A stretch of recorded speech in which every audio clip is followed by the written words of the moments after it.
So friends, welcome to my YouTube channel. Now we are discussing about the motor cars, about the functionality of the motor cars.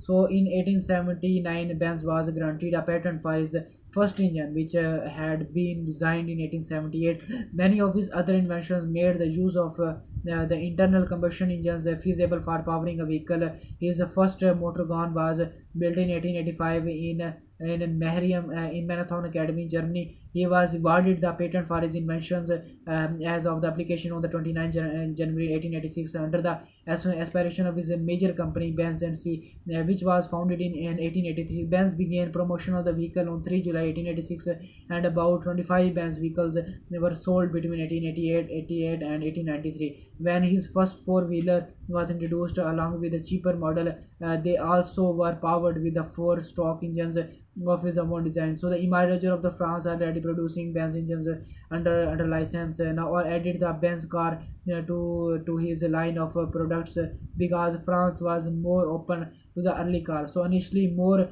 were built and sold in the France through Roger and the Benz in Germany. So in August 1888, Bethra Benz and the wife of the Carl Benz and took the first road trip by car to prove the road worthiness of her husband invention. So in 1896, the Benz designed and patented the first internal combustion flat engine called the Boxer motor. During the later years of the 19th century, Benz was the largest car company in the world with the 572 units produced in 1899, and because of its size, Benz and Key became a joint stock company, the first motor car in the Central Europe, and one of the first factory-made cars in the world was produced by the Czech company, that is Nesfolder, and president in 1897. So the DeMalder and the Maybach founder Declamer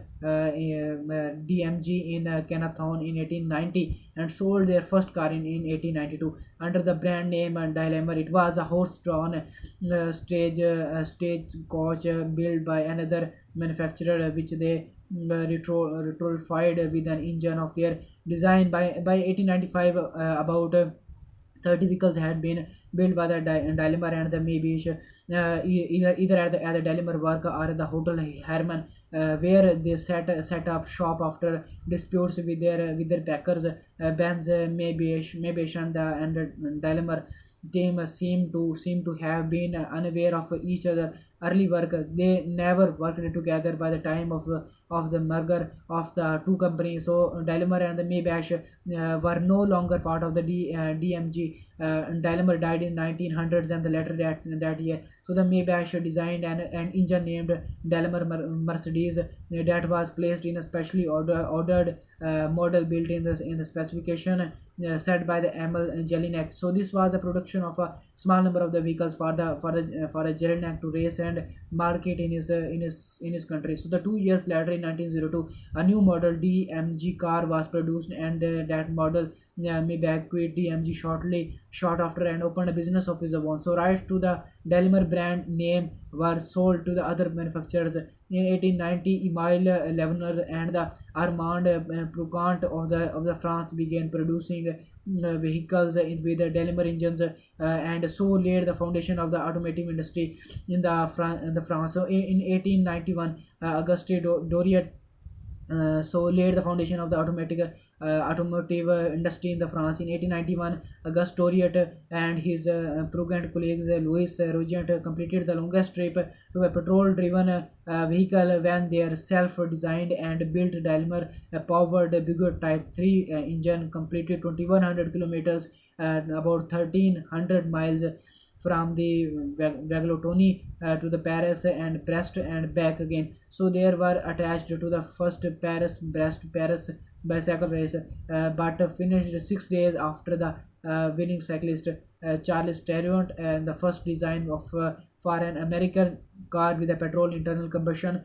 engine was made in 1877 by the Josh Selden and the Rochester, New York. So the Seldom applied for a patent for a car in 1879, but the patent application expired because the vehicle was never built. After a delay of the 16 years and a series of the attachment to his applications on 5 November 1895, Seldon was granted US patent for a two-stroke car engine, so which hindered more than encouraged development of the cars in the United States.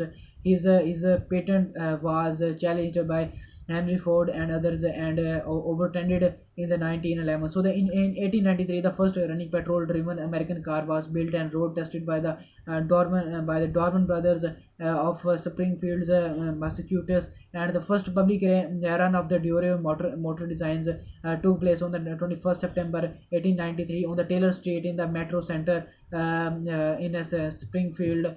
Stryker, subsidiary for a long established wagon and coach manufacturer, started to build cars in 1897, and comprehensive sales of electric vehicles in 1902 and petrol vehicles in 1904. So in Britain, there had been several attempts to build steam cars with varying degrees of success, with the Thomas Richest even attempting a production run in 1860. So Sandler from the Melbourne in is recognized by the Veteran Car Club of Great Britain as having made the first petrol-driven car in the country in 1894, followed by the Frederick William Leinster in 1895. But these were both one-offs.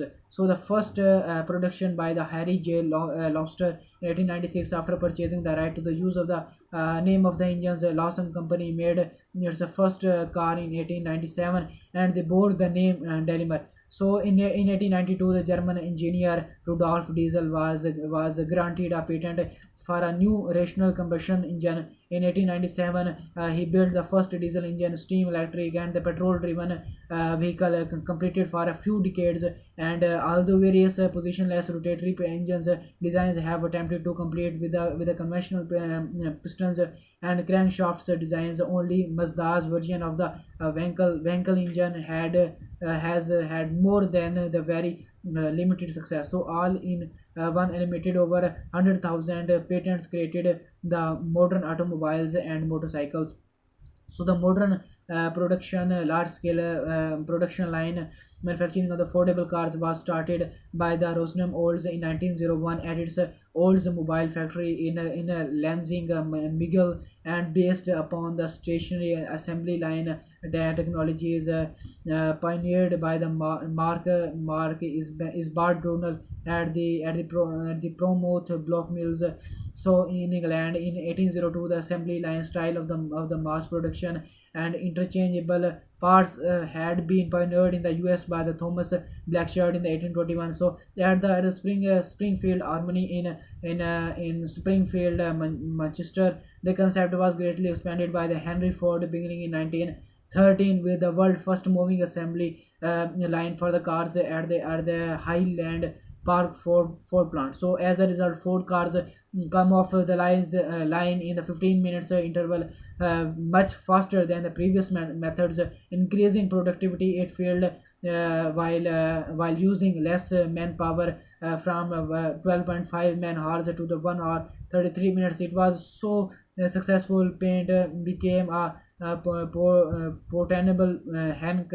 Only Japan Black would dry fast enough, forcing the company to drop the variety of the colors available before 1913 until first drying deco lacquer was developed in 1926. This is the source of the Ford apropile remark. Any color as long as it's black. In 1914, an assembly line worker could buy a Model T with 4 months pay. So Ford's complex safety procedures, especially assigning each worker to a specific implementation, and reduce the rate of the injuries. The combination of the high rates, high wages, and the high efficiencies is called Fordism, and was copied by most major industries. So the efficiency gains from the assembly line also coincides with the economic rise in the US. So the assembly line forced workers to work at a certain pace with very repetitive motions, which led to the more output put worker, while other countries were using less productive methods. So in the administrative automotive industry, this success was dominating and quickly spread worldwide, seeming the founding of the Ford France and the Ford Britain in 19